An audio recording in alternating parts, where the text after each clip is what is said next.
আচ্ছা ভাবুন তো, একদিন সকালে উঠে শুনলেন বাংলাদেশ মিয়ানমার সীমান্তে উত্তেজনা বাড়ছে। কেউ বলছে মানবিক করিডোর হবে, আবার কেউ বলছে এটা আসলে এক ধরনের প্রক্সিওয়ার বা ছায়াযুদ্ধের সূচনা। কিন্তু প্রশ্ন হলো, এই প্রক্সিওয়ার জিনিসটা আসলে কি, আর বাংলাদেশ কি সত্যি এতে জড়াতে যাচ্ছে? আজকের গল্পটা ঠিক এই প্রশ্নকেই ঘিরে। সহজভাবে, একেবারে সোজা কথায় চলুন শুরু করি মিয়ানমারের দিক থেকে। এই দেশটিতে অনেক দিন ধরেই রাজনৈতিক গোলমাল চলছে, সেনাবাহিনী ক্ষমতায়, বিভিন্ন জাতিগোষ্ঠীর বিদ্রোহ চলছে, আর রাখাইন রাজ্যে তো মানুষের দুর্দশার শেষ নেই। এমন এক সময় বিভিন্ন মহল থেকে মানবিক করিডোর তৈরির প্রস্তাব আসে, মানে রাখাইনের মানুষ যাতে নিরাপদে বাংলাদেশে আশ্রয় পায় বা সাহায্য পায়, এই ব্যবস্থা করা।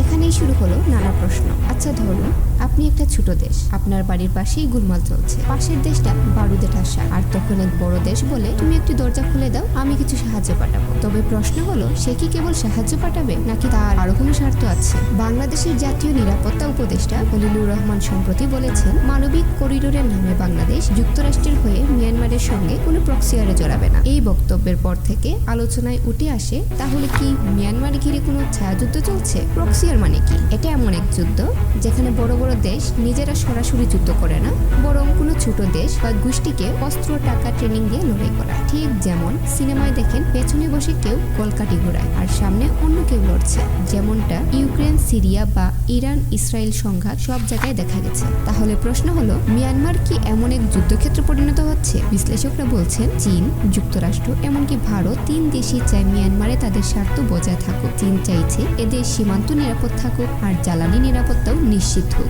যুক্তরাষ্ট্র চাইছে মালাক্কা প্রণালী, বঙ্গোপসাগর সহ এশিয়ার নৌপথে প্রভাব বজায় রাখতে, কারণ এখান দিয়েই চীনের সব বড় রপ্তানি ও জ্বালানি আসে। তাই যুক্তরাষ্ট্র সিঙ্গাপুরে নৌঘাঁটি করেছে, লিটারাল কমব্যাট শিপ মোতায়েন করেছে। উদ্দেশ্য যদি দরকার হয় চীনের জাহাজ আটকে দেয়া। এই ভূ রাজনীতির পেছনে যুদ্ধ নেই, কিন্তু উত্তেজনা আছে, শক্তির প্রদর্শন আছে। তাই একে সরাসরি প্রক্সিয়ার বলা না গেলেও বলা যায় এটা এক ধরনের পাওয়ার গেম। বাংলাদেশ এই সব কিছুর মাঝে এক শান্তিপ্রিয় প্রতিবেশী। সে চায় তার ঘরে অশান্তি না আসুক, সে চায় তার নাম ভাঙিয়ে কেউ যুদ্ধ না করুক। এই কারণেই বাংলাদেশ সরকার পরিষ্কার বলেছে, মানবিক করিডোরের নামে কোনো পরাশক্তির হয়ে মিয়ানমারের সঙ্গে ছায়াযুদ্ধে জড়াবে না। এই ছিল আজকের গল্প। ছোট করে বললে, মিয়ানমারে এখনো বড় ধরনের কোনো প্রক্সিয়ার শুরু হয়নি, কিন্তু অনেক বড় শক্তি সেখানে নিজেদের স্বার্থ রক্ষা করতে নানা কৌশলে লিপ্ত।